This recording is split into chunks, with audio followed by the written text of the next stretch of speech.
My very first console was the NES.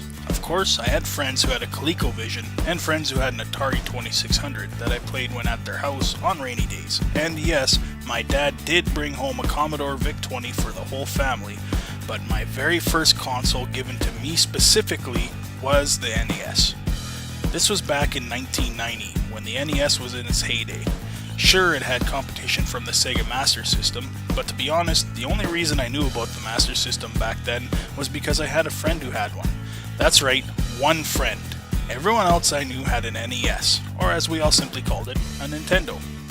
I believe it was Christmas of 1993 when I received the 16-bit Super Nintendo, which to me is arguably one of the best consoles ever. Of course, you can't mention the SNES without paying tribute to the Genesis.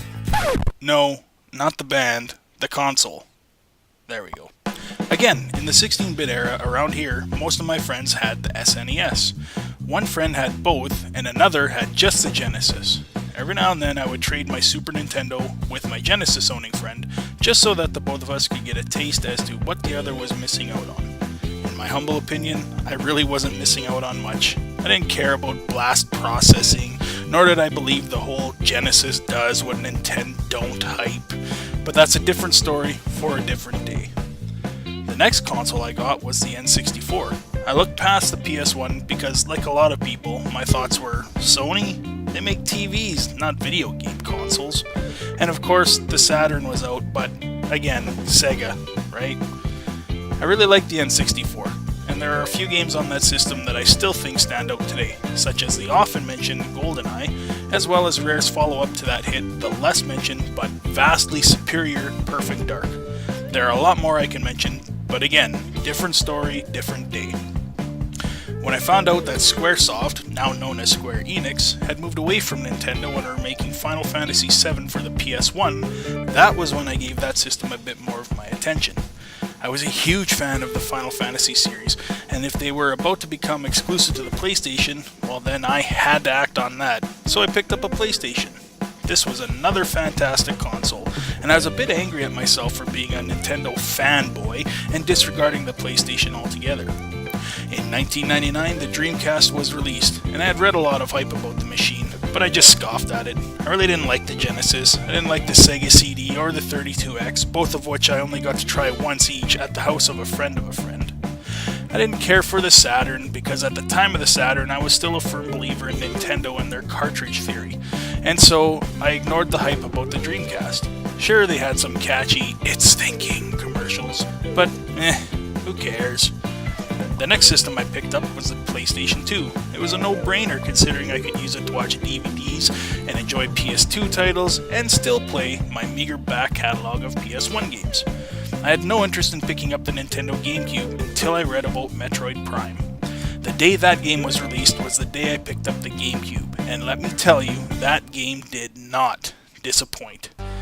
Also during this time, I happened upon the Panasonic 3DO at a used video game store.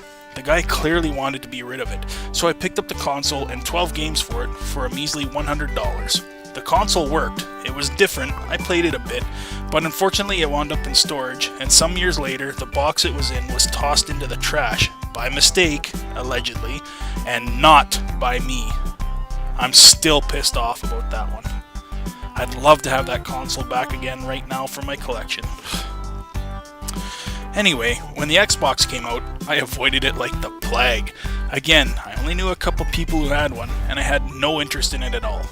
For the 7th generation, I started out with the Wii because of a little game called The Legend of Zelda Twilight Princess, and because I was interested to see how the Wiimote worked. Soon after getting the Wii, I decided I should give a Microsoft console a try, so I bought the Xbox 360. I liked it, especially after I finally upgraded to a flat panel HD TV. The PS3 came out, and I wanted to get one, but I couldn't justify the $600 price tag, so I waited for a few years before picking that one up. It was the first time that I had actually ever owned every current generation console. That's right, I had the PS Wii 60. Of course, the PS3 took the place as my main console. My Wii was used second most, and the Xbox became, and still is, a big paperweight. Of the 8th generation consoles, I own the Wii U and the PS4. neither of which see very much action. I'm still on the PS3 every day, but not really for playing games, more for media streaming. I should also point out that while I never gave a timeline for handhelds, I have owned at one point in time each of the following: Game Boy, Game Gear, Game Boy Color, Game Boy Advance, PlayStation Portable, DS, DS Lite, DSi, XL, 3DS, and PlayStation Vita. So now, since I have a lot of spare time and nothing to do with it, I find myself trying to collect these old systems and games from yesteryear with the meager income that I have.